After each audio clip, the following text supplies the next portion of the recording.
Hello everyone and welcome back to another AFK Journey video. In this video we have the Shadewing banner on Raid Up Recruitment on the global server, and we're going to talk about should you be pulling him or passing him or waiting, of course. Now in my opinion right now, Shadewing is a very easy skip. You can skip him, and honestly, it probably is not going to impact your account.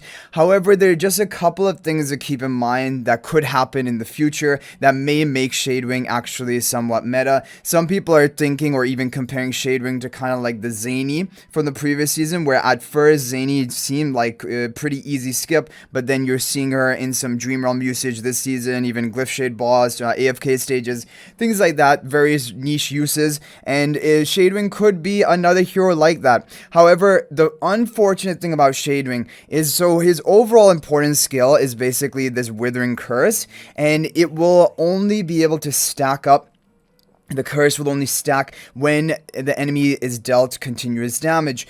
And continuous damage is actually not many heroes have this effect. I thought heroes like Ludovic, with his HP per second damage, or even Siren's ultimate that does damage ticking every 0.25 seconds, I believe. I thought that that would maybe be considered as continuous damage, but it does not. From the testing done, it does not consider as that. And really the only way you're going to have synergy with Shadewing is if you have a hero like Bonnie or who actually have continuous damage written in their skill description. So it's a very kind of like specific type of damage which not many heroes have.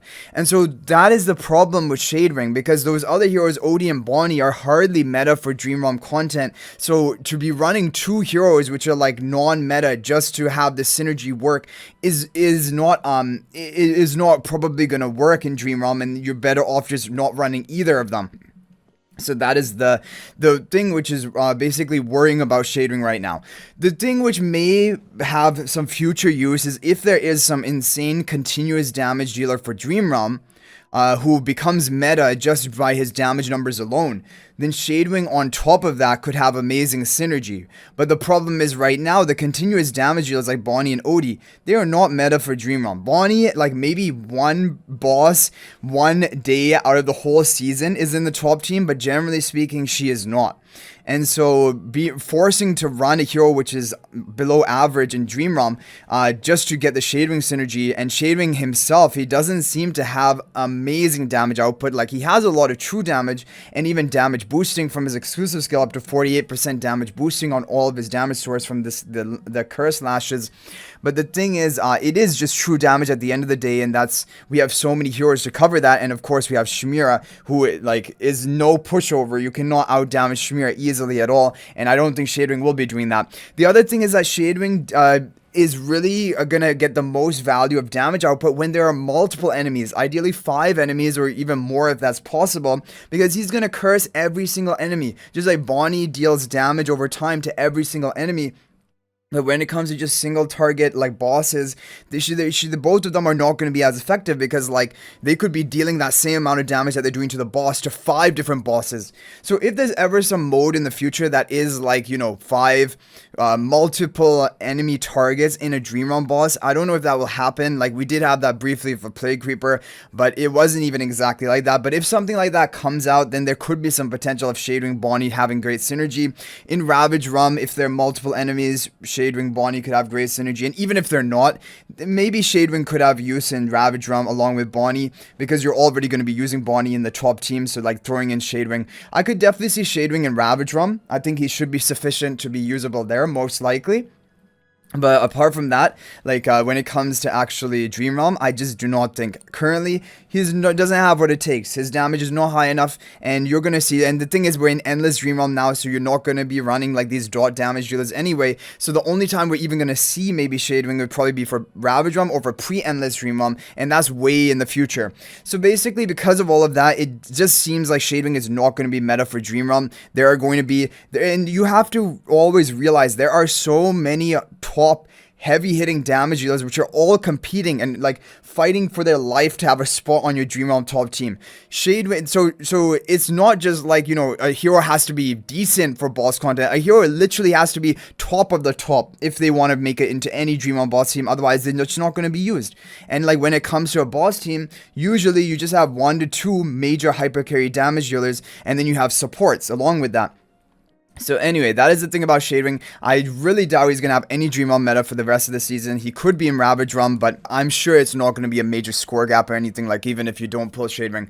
Now, when it comes to other game modes like AFK Stages, the thing is, you have damage covered, like whether you're using Saida, Bailran, or even Pheromore, you basically have the damage covered. You just need to keep that team alive, those heroes supported. The thing is, Shadewing doesn't do anything to help the survival of your team. He doesn't really do crowd control at all. He has a defense shred, which is just, it doesn't improve your survival. Like a Bonnie debuff at least has attack debuff to improve your basically survival of your team. Shadewing doesn't even have anything like that. So for AFK Stages, I just do not see why he would be meta. Like, I'm sure you could use him, and maybe for the off chance in Legend Trials, but again, I don't see why you would need to use him rather than any other hero in that slot for that sort of AFK Stages or even Legend Trial.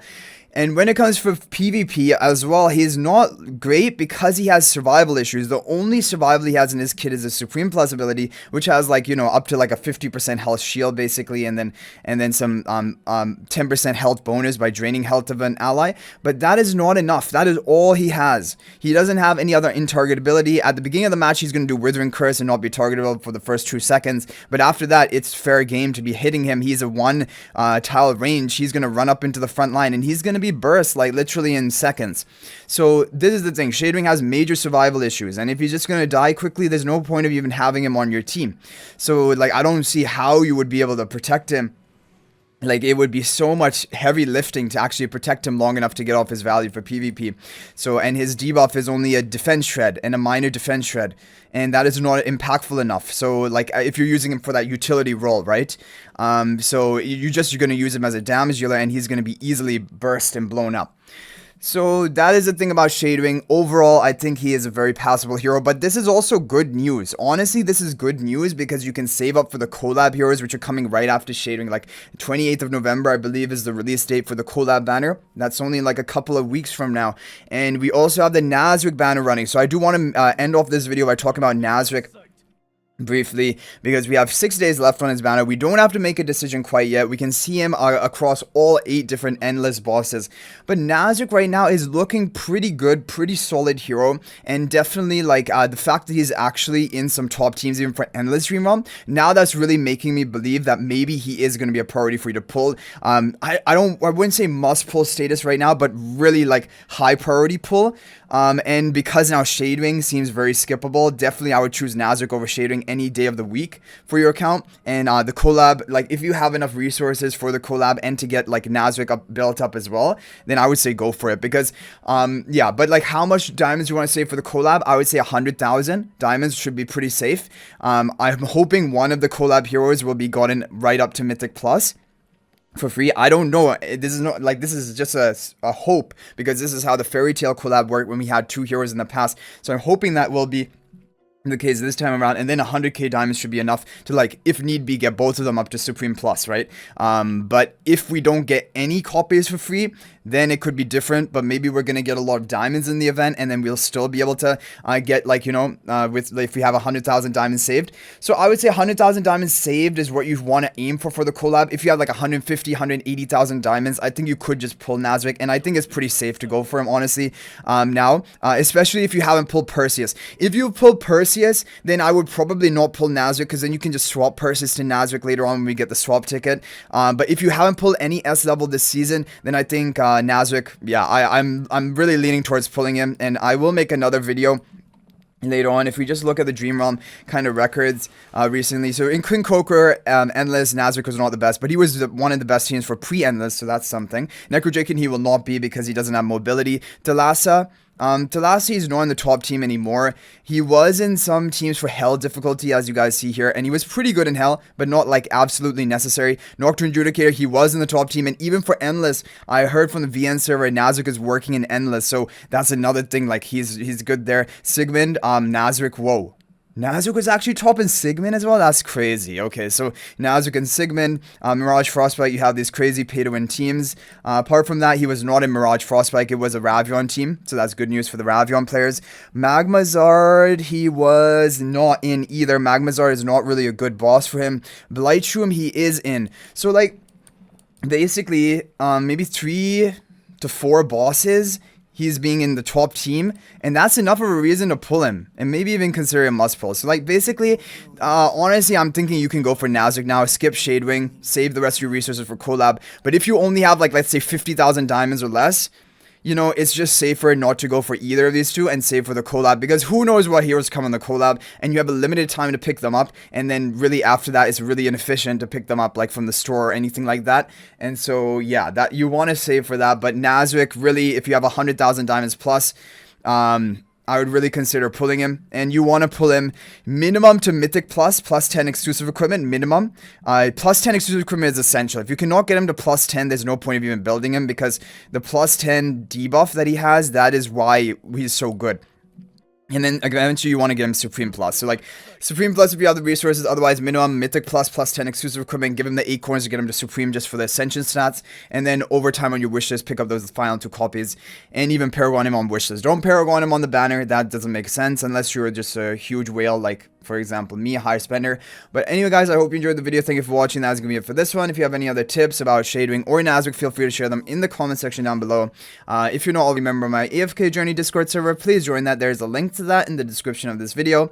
Also, if you're thinking about making a purchase in AFK Journey, please use my affiliate link for the official Farlight store. There is a link to that in the description of this video and a pinned comment. This is the best way you can support me and also gain 5% bonus dragon crystals on your purchase. So thanks for watching. I'll hopefully see you in the next video, and until then, everyone, peace out for now.